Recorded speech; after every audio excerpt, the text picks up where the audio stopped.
Ah, mais c'est vrai ça! Comment on s'y est pris pour parler aux machines? Au début, on ne s'est pas trop posé la question. Les premières machines venaient en quelque sorte avec leur langage. Les ficelles enroulées pour les automates des Grecs, les cylindres à picots, plus tard. Mais ça, c'est parce que les automates ne faisaient que des opérations simples, qu'ils répétaient. Comment on a fait quand c'est devenu plus compliqué? Du cylindre à picot, on est passé aux cartes perforées. C'était un peu le même principe. Elles ont été inventées à Lyon pour les métiers à tisser.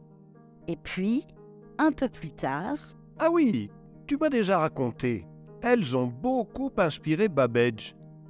oui c'est ça, c'était le moyen qu'il avait trouvé pour passer les commandes à sa machine analytique. Mais tu sais, ce serait un peu exagéré de parler de langage au sens humain, Ah bon? Pourquoi ça? parce que les cartes et leur perforation étaient toujours pensées comme une commande donnée, adaptée à une machine donnée, celle de Babbage. Et alors? Eh bien, ce que tu veux exprimer, c'est une suite d'opérations. Tu veux pouvoir décrire ces opérations à n'importe qui, humain ou machine. Tiens par exemple, prends le crible d'Ératosthène. Mais attends, je crois que je connais. Tu écris des nombres consécutifs dans un tableau, tu barres tous les multiples de 2, puis de 3, puis de tous les nombres qui n'ont pas encore été barrés. Et tu continues tant que tu peux. Et quand tu t'arrêtes, il te reste une liste de nombres premiers.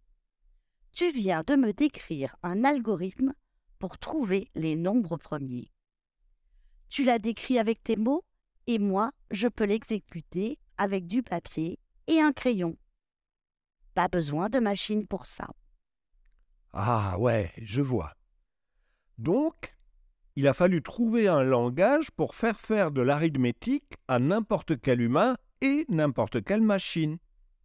Ah, mais non, tu sais, les algorithmes, c'est beaucoup plus général que les calculs mathématiques. Ah bon? Mais c'est quoi exactement un algorithme? Tu sais ce qu'est une recette de cuisine? Eh bien, c'est à peu près la même chose. Une suite d'opérations à répéter l'une après l'autre pour arriver à un résultat. Mais alors tout le monde fait des algorithmes? Et oui, même les animaux.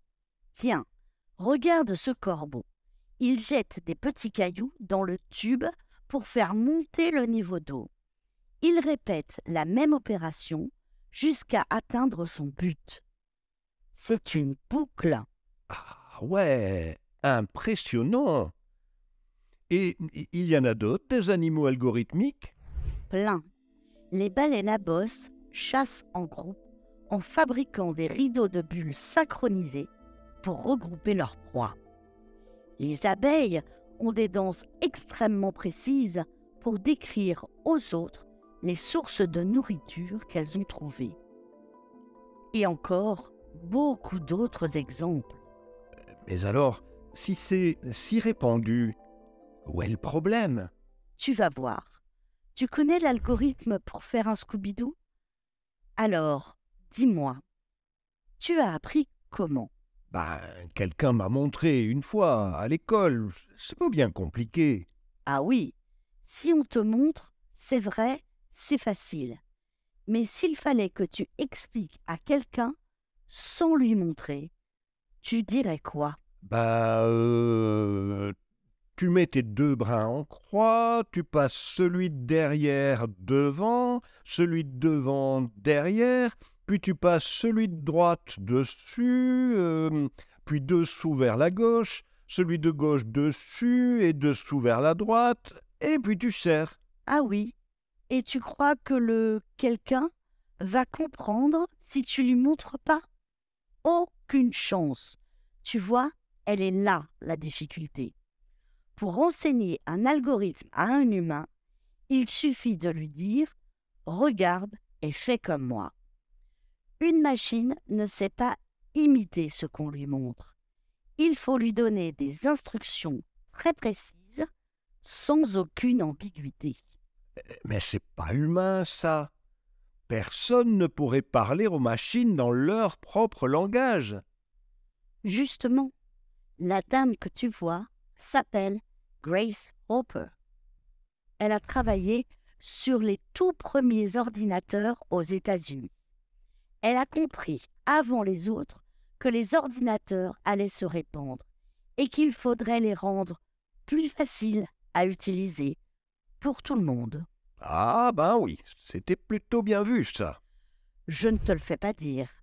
Elle a eu l'idée d'utiliser l'ordinateur lui-même pour prendre des instructions dans un langage compréhensible par les humains normaux et les traduire en langage machine. On appelle ça un compilateur. Mais le but final, c'était bien que les ordinateurs pensent comme les humains, non? C'est ce que s'est dit Turing. Il a même défini une procédure pour le vérifier, le test de Turing. Et alors? Les ordinateurs l'ont passé, ce test? Oh oui, et très largement encore. Tu sais qu'ils ont battu les humains aux échecs, puis au Go. Plus récemment, on a réussi à leur faire peindre des tableaux à partir de quelques indications seulement. Ah oui, j'ai entendu parler de ça. On peut aussi leur faire écrire des articles, des chansons et même des romans. Ah ça oui, ChatGPT a sacrément fait le buzz ces derniers temps. Et encore, tu ne sais pas tout. Tiens, juste un exemple. Tu sais quoi? Je ne suis pas un humain, je suis un robot. Depuis le début, tu écoutes une voix de synthèse te raconter comment est née son intelligence artificielle. Allez, avoue, elle t'a bien eu, hein?